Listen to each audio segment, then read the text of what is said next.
Hello दोस्तों, कैसे हैं आप सब। मैं आपका स्वागत करता हूं अपने YouTube channel jobs and shorts पे। हमेशा की तरह आज मैं फिर से आपके लिए एक नई जॉब वैकेंसी की जानकारी लेकर आया हूं दोस्तों, जो कि हमारे पास निकल कर आई है national institute of technology Hamirpur की तरफ से। जी हाँ दोस्तों, ये जॉब वैकेंसी है NIT हमीरपुर रिक्रूटमेंट 2023, जिसे कि 84 साइंटिफिक ऑफिसर, सुपरिटेंडेंट और वेरियस अदर पोस्ट के लिए जारी किया गया है। सैलरी की बात करें तो ये आपको 25,500 रुपये से लेकर 2,09,200 रुपये पर मंथ तक की मिल जाएगी। वहीं जॉब लोकेशन आपका हमीरपुर हिमाचल प्रदेश ही रहेगा। अगर बात कर लेते हैं इस फॉर्म का आवेदन करने के लिए अप्लाई मोड क्या रखा गया है, तो इसे कम्प्लीटली ऑनलाइन रखा गया है दोस्तों। तो आइए बिना देर के इस जॉब वैकेंसी के बारे में डिटेल में जान लेते हैं। सबसे पहले बात कर लेते हैं दोस्तों पोस्ट वाइज वैकेंसी डिटेल्स की। तो सीनियर साइंटिफिक ऑफिसर या सीनियर टेक्निकल ऑफिसर और साइंटिफिक ऑफिसर या टेक्निकल ऑफिसर के लिए दो वैकेंसी है। वहीं सुपरिटेंडेंट के लिए 5 वैकेंसी है, पर्सनल असिस्टेंट के लिए 1 वैकेंसी है, जूनियर असिस्टेंट के लिए 12 वैकेंसी है, सीनियर असिस्टेंट के लिए 4 वैकेंसी है, टेक्निकल असिस्टेंट के लिए 18 वैकेंसी है। वहीं junior engineer, students activity and sports assistant और लाइब्रेरी एंड इन्फॉर्मेशन असिस्टेंट के लिए 2 वैकेंसी है। वहीं अगर बात कर लेते हैं टेक्नीशियन की, तो इसके लिए 22 वैकेंसी है, जबकि सीनियर टेक्नीशियन के लिए 11 वैकेंसी है और फार्मासिस्ट के लिए 1 वैकेंसी है। अगर एजुकेशनल क्वालिफिकेशन की बात करें तो जिन कैडेट से क्लास 12 यानी कि 12वीं कक्षा पास कर रखा है या फिर diploma, degree, BA, BTech, MSc, MCA या फिर मास्टर्स डिग्री कर रखा है किसी भी रिकॉग्नाइज्ड बोर्ड या यूनिवर्सिटी से, वो सारे कैंडिडेट इसके लिए आवेदन कर सकेंगे। पोस्ट वाइज एजुकेशनल क्वालिफिकेशन की बात करें तो सीनियर साइंटिफिक ऑफिसर या सीनियर टेक्निकल ऑफिसर और साइंटिफिक ऑफिसर या टेक्निकल ऑफिसर के लिए आपका BA, BTech, MSc या फिर MCA क्या होना आवश्यक है। वहीं सुपरिटेंडेंट और पर्सनल असिस्टेंट के लिए जिन कैडेट्स ने डिग्री या फिर मास्टर्स डिग्री कर रखा है वो इसके लिए आवेदन कर सकेंगे।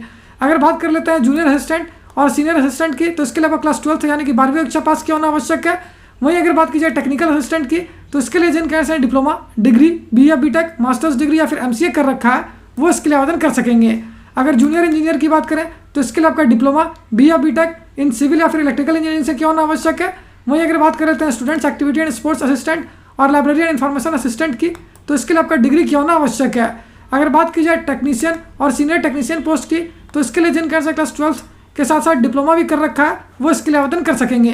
फार्मासिस्ट पोस्ट की बात करें तो इसके लिए आपको क्लास 12 के साथ साथ डिप्लोमा या फिर डिग्री क्या होना आवश्यक है।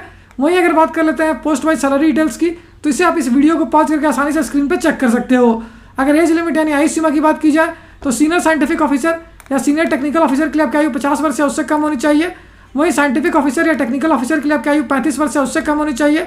वहीं अगर बात कर लेते हैं सुपरिटेंडेंट या पर्सनल असिस्टेंट की या फिर टेक्निकल असिस्टेंट, जूनियर इंजीनियर या फिर students activity and sports assistant की, तो इसके लिए आपकी आयु 30 वर्ष या उससे कम होनी चाहिए।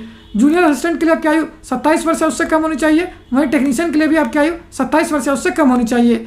वहीं अगर बात की जाए सीनियर असिस्टेंट की साथ ही सीनियर टेक्नीशियन की, तो इसके लिए आपकी आयु 33 वर्ष या उससे कम होनी चाहिए, जबकि फार्मासिस्ट पोस्ट के लिए आपकी आयु 27 वर्ष या उससे कम होनी चाहिए। और ये सभी 10 जुलाई 2023 से पहले तक होनी चाहिए दोस्तों। वहीं अगर बात कर लेते हैं एप्लीकेशन फ़ी की, तो अनरिजर्व्ड, OBC, नॉन क्रीमिलियर और EWS कैंडिडेट्स को देने होंगे 1500 रुपये। वहीं SC, ST, PWD और वुमेन कैंडिडेट्स को देने होंगे 750 रुपये। मोड ऑफ पेमेंट ऑनलाइन रखा गया है दोस्तों, जबकि selection process skill test, trade test और इंटरव्यू पे बेस्ड होगी। और अगर अंत में बात कर लेते हैं इंपॉर्टेंट डेट्स की, तो इस फॉर्म को भरने की प्रक्रिया 16 जून 2023 से स्टार्ट हो जाएगी, जो कि 10 जुलाई 2023 तक चलेगी। साथ ही इस वैकेंसी से रिलेटेड जितने भी इंपॉर्टेंट लिंक्स हैं वो सारे आपको इस वीडियो के डिस्क्रिप्शन में मिल जाएगी। उस पर क्लिक करके आप ऑफिशियल नोटिफिकेशन भी डाउनलोड कर सकते हो और अपने एप्लीकेशन फॉर्म के लिए ऑनलाइन आवेदन करना भी स्टार्ट कर सकते हो। अगर फिर भी आपको कोई डाउट है या फिर कोई क्वेश्चन है तो आप हमें कमेंट सेक्शन में पूछ सकते हो। तो फिर मिलता हूं दोस्तों एक नए वीडियो में एक नई जॉब वैकेंसी की जानकारी लेकर। जय हिंद।